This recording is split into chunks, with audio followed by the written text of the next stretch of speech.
Assembly ఎన్నికల నాటికి BC ముఖ్యమంత్రి అయ్యి తీర్తడని చెప్పిన ఇవాళ మా వాదాన్ని ముఖ్యమంత్రి నోటి నుంచి అనిపించినాం. బీసీ ముఖ్యమంత్రి అయితే అంటారు కానివ్వండి అని. అదే మీరే అన్నారు కదా చివరి ముఖ్యమంత్రి అగ్రవర్ణ అంటే రేవంత్ రెడ్డి చివరి అగ్రవర్ణ ముఖ్యమంత్రి తెలంగాణకి. రేవంత్ రెడ్డి గారే చివరి అగ్రవర్ణ ముఖ్యమంత్రి తెలంగాణ గడ్డకి. ఆ తర్వాత ఈ భూమి మీద సూర్యుడు చంద్రుడు ఉన్న రోజులు వాళ్ళు కాలేరు. ఏంటి మీ కాన్ఫిడెన్స్?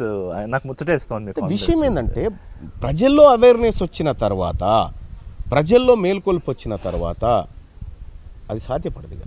ఇదే పీసీసీ చీఫ్ కోసం ప్రయత్నించిన మధుయాష్కి గౌడ్, ఒక టైంలో ఇదే సీఎం రేస్ కోసం ప్రయత్నం చేసిన రాహుల్ గాంధీకి సన్నిహితుడైన మధుయాష్కి గౌడ్ ఆయన కొత్త ఫిట్టింగ్ పెట్టాడు. మీరు చేసే ప్రతి కామెంట్కి రేవంత్ రెడ్డి బాధ్యత తీసుకోవాలి, ఎందుకంటే రేవంత్ రెడ్డి మిమ్మల్ని ఎంకరేజ్ చేశాడు కాబట్టి అని. దీన్ని ఎట్లా అర్థం చేసుకోవాలి as a top BC leader? విషయం ఏంటంటే రేవంత్ రెడ్డి గారు నన్ను ఎంకరేజ్ చేయడం ఏంది? ఆయనే అన్నాడు, మధుయాష్కి గౌడే అన్నాడు. రేవంత్ రెడ్డి గారు ఓ ముఖ్యమంత్రి, ఆయన ఎమ్మెల్యే, నేను ఎమ్మెల్సీ. ఆయన నన్ను ప్రేరేపించడం ఏంది అంటే రేవంత్ రెడ్డి గారు ప్రేరేపిస్తే ప్రేరణ పొందేటువంటి సిచ్యువేషన్లో మేము ఉన్నాం. ఆ బీసీలో మేము ఏమంటున్నాము, 42% మీకు ఇస్తాము అంటే హూ ఆర్ యూ? మీరు మాకు ఇవ్వడం ఏంది? బిగ్ క్లాస్కి మీరు ఇంతంత వాళ్ళు మాకు ఇవ్వడం ఏంది బిచ్చం? మా వాటా ఎంత ఉన్నామో అంత దక్కాల్సిందే మాకు. మా వాటా ఎంత ఉందో 62 అయితే 62 దక్కాలి మాకు. మీరు 10 ఉన్నారు కదా, మీరు 10 అంటున్నారు, మా లెక్కలో 6.98 మీరు, కానీ మీరు 10 అంటున్నారు. 10% రిజర్వేషన్ అయితే మీకు ఉంది కదా ఈడబ్ల్యూఎస్, దాంట్లోకి మేము ఎంటర్ అయ్యే ఛాన్స్ లేదు కదా.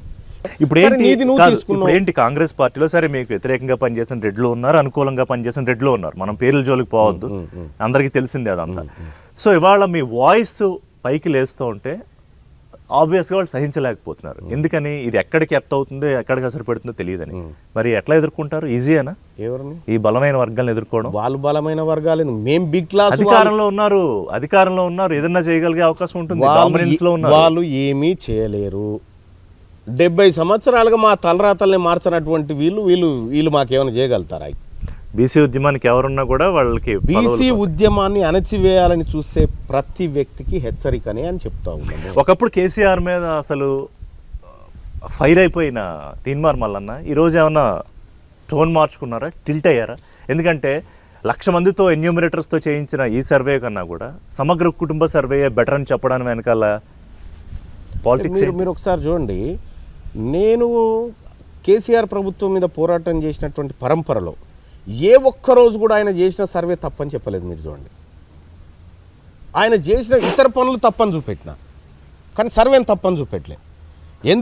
ఎందుకు అంటే ఆ రోజు చేసినటువంటి సర్వే సరే వివరాలు బయటకు పెట్టకపోయినా, లెక్కలు బయటకు పెట్టకపోయినా సరే ఒక కంక్లూజన్ అయితే ఆయన తీసుకురాగలిగింది. సో దాంతో కంపేర్ చేసుకున్నప్పుడు ఇది పరమచెత్త అని చెప్పిన. అట్లని చెప్పి ఇక కేసీఆర్ గారికి దగ్గర అవుతా ఉన్నారా అనేటువంటి మీ పాయింట్ ఏదైతే ఉందో, విషాన్ని ఒడబోస్తే అమృతం జరగదు, అమృతంగా మారదు, ఎప్పటికీ విషమే. మేము ఎవరిని నమ్మే పరిస్థితిలో లేం. బీసీలం, బీజేపీ ఎవరిని నమ్మే పరిస్థితిలో లేం. ఎందుకంటే ఇప్పుడు అక్కడ పార్టీ అధ్యక్షుడు బీసీ అయ్యేలా. నేనేమంటున్నాను, ఈడబ్ల్యూఎస్ కోటా 10% రిజర్వేషన్ తెచ్చి ఈ బీసీల నోట్లో మట్టి కొట్టింది ఎవరు? భారతీయ జనతా పార్టీ కాదా? దాన్ని ఇంప్లిమెంట్ చేసింది కేసీఆర్ కాదా? ఇక్కడ దాన్ని కొనసాగిస్తున్నది రేవంత్ రెడ్డి గారు కాదు. మొన్న నేను బీజేపీ నేతను ఇంటర్వ్యూ చేస్తే ఏమన్నారంటే, పేర్లు ఎందుకులేండి, ఎట్టి పరిస్థితుల్లోనే చట్టం కానివ్వం, రేపు పార్లమెంట్కి వెళ్ళినా అన్నారు.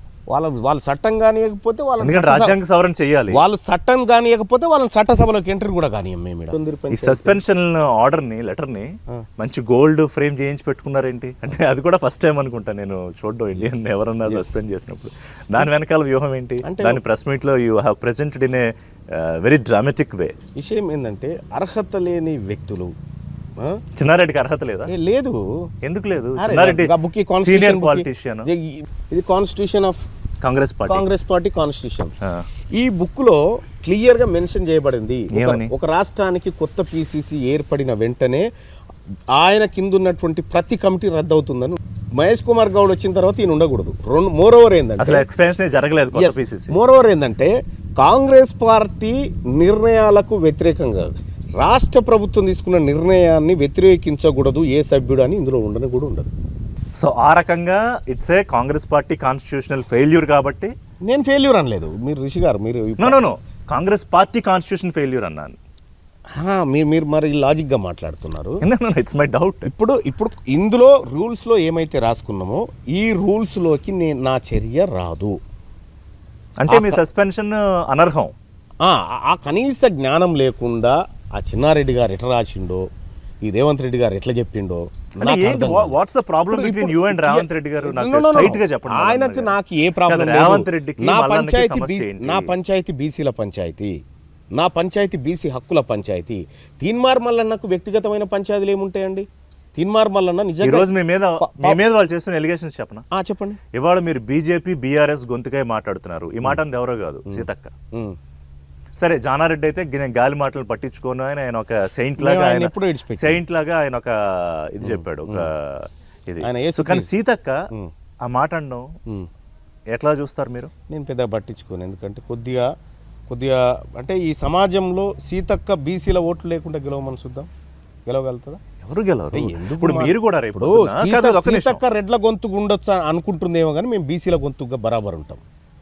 సీతక్క రెడ్ల గొంతు సీతక్క రేవంత్ రెడ్డి గొంతు అని అనుకుంటున్నదేమో, అట్లా అనుకుంటుందేమో, కానీ సీతక్క